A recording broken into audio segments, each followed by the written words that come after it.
So your part is, you have this kind of small defined part within the movie. Heartbreaking, by the way. I find so sad. Good. Yeah, it really, it's this like emotional, like, heartbreak in the middle of the movie. From this girl who, clearly has a lot more involved in him than necessarily, he's sort of ready to accept, right? Yeah. He's sort of the one. But how long were you like initially on set? Like how long were you guys in Slab City? Right. We were down there for about a week. Uh-huh. Yeah. And how much preparation was there before? Because we had the songs to do, we had pre-recorded them initially, and then on the day he came up to me like 2 minutes before we were about to do it, and he goes, yeah, you know what, I really think it would be so much better if we just lose the tracks and you just do it. And I was like, okay, sure, Sean. It's like, so that prep was sort of not for nothing because it was practice for me, but we like established the songs that we were gonna do, and other than that, I went to a read through, and that was actually the first time I'd read the script. He asked me, I'm sorry, what's going on? That little thing you have over your shoulder is reflecting light big time, and that's why no good. when you threw your hair over it, Right. you said beautiful. Oh, cool. Okay. But yeah, the first time that I had heard the story, I didn't read it. I was at the read-through, and it's heavy to go through something like that around so many people for the first time. But yeah, and it was kind of cool how it all came together because he called me on my cell phone and was like, Sean, and he was like, hey, you want to do this with me? I'd really like you to. And I was like, no, I have really other things to do. So, no. But it was unreal. It was great. So it's funny you said like that. He said to you, let's just do it. Let's just do it live. Yeah. But, do it with it, which seems to be like everything I've read about the film and his process has been like making it as real as possible. So it just seems like that was just one more moment of that. Yeah, it's sort of making the movie. Everyone says, like, how is it working with Sean? It's sort of the spirit that he brings to even set. It totally embodies the movie. It's like I wasn't even scheduled to shoot the first day, and then I went, and he was, he had his handheld and his DP, and so we were like, oh, let's go over to Salvation Mountain. So it's like, that's how he is, and it's so much easier for me like that. If I start thinking too much about things, if I like start to try to predetermine anything or be too analytical, it's like it feels so much better when it's not, when you don't think about that kind of stuff in real life. You just do it, and so if you don't have to lie, it feels so much better. You feel like you're actually doing a service to the people that you're playing. So it's and with Sean, you don't lie. It's impossible.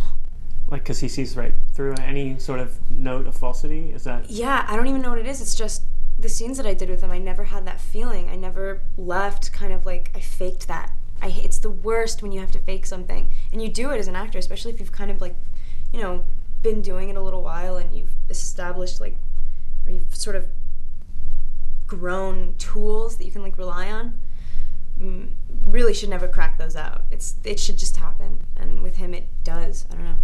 Is that scene when you going to go up and talk to that old man?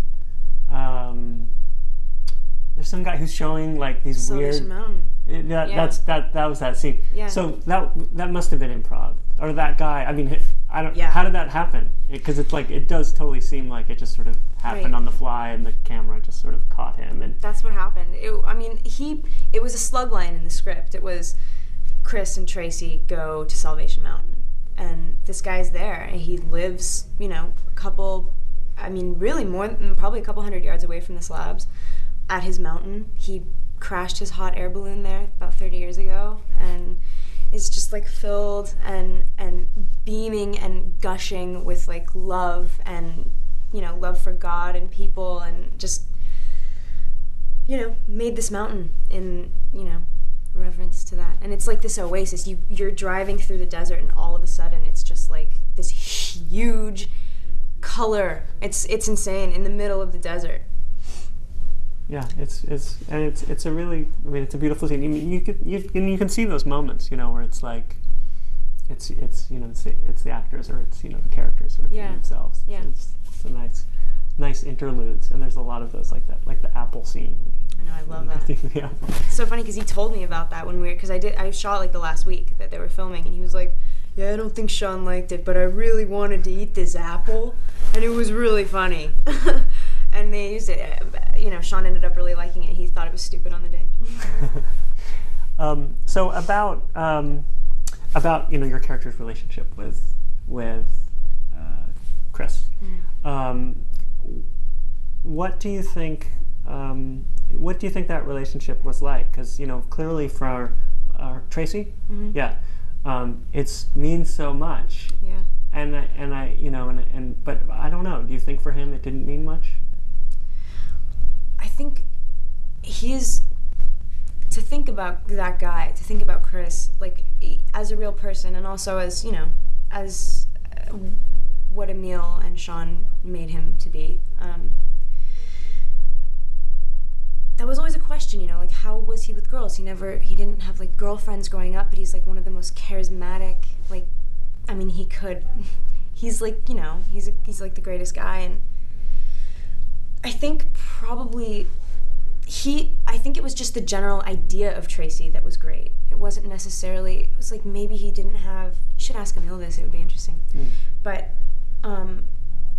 it's like she was just one thing in the big picture. She was just another, moment of beauty. It's like she latched onto that, and he can't do that as a person. His spirit just doesn't, it just goes. He doesn't hold on to things. Although in the end, despite, what pushed him to go was that you don't need ties and that you don't necessarily need personal human relationships to make you happy. That you can find it solitary in nature and in the wild.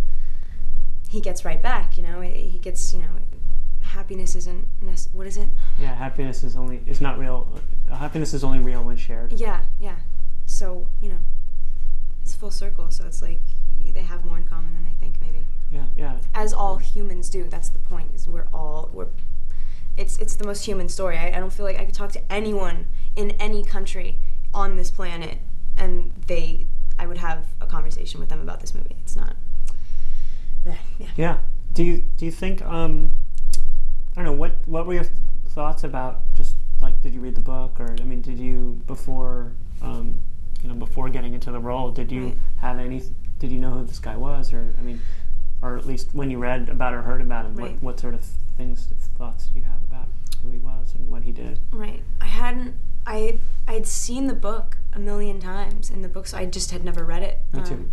Yeah. So, like I said, the first time that I heard of this story I had anything to do with it was through Sean and at this read through, and it's probably the most fundamental human. It's like I feel like such a simpleton too talking about this movie because it's just so basic. It's just human freedom. It's just like primordial, almost animalistic. And anyone living like in the world that we live in now who is slightly aware of what's going on has to, I mean, maybe not in such a radical, extreme way, but has to identify with him. I talk to people who read the book and are frustrated. They disapprove of his arrogance and they just don't stand behind him. And the book it lays out the facts a little bit more. It doesn't get into this movie, obviously, we have a guy playing Chris, and you get to know him, you feel like you really know him. And I feel like the cool thing about this movie is that there's no question at the end. It's like it wasn't suicide. He wanted to, he wanted to live. It wasn't that. It was circumstantial, and it was like through this movie you get to take the trip that he took, and you understand a lot better, or at least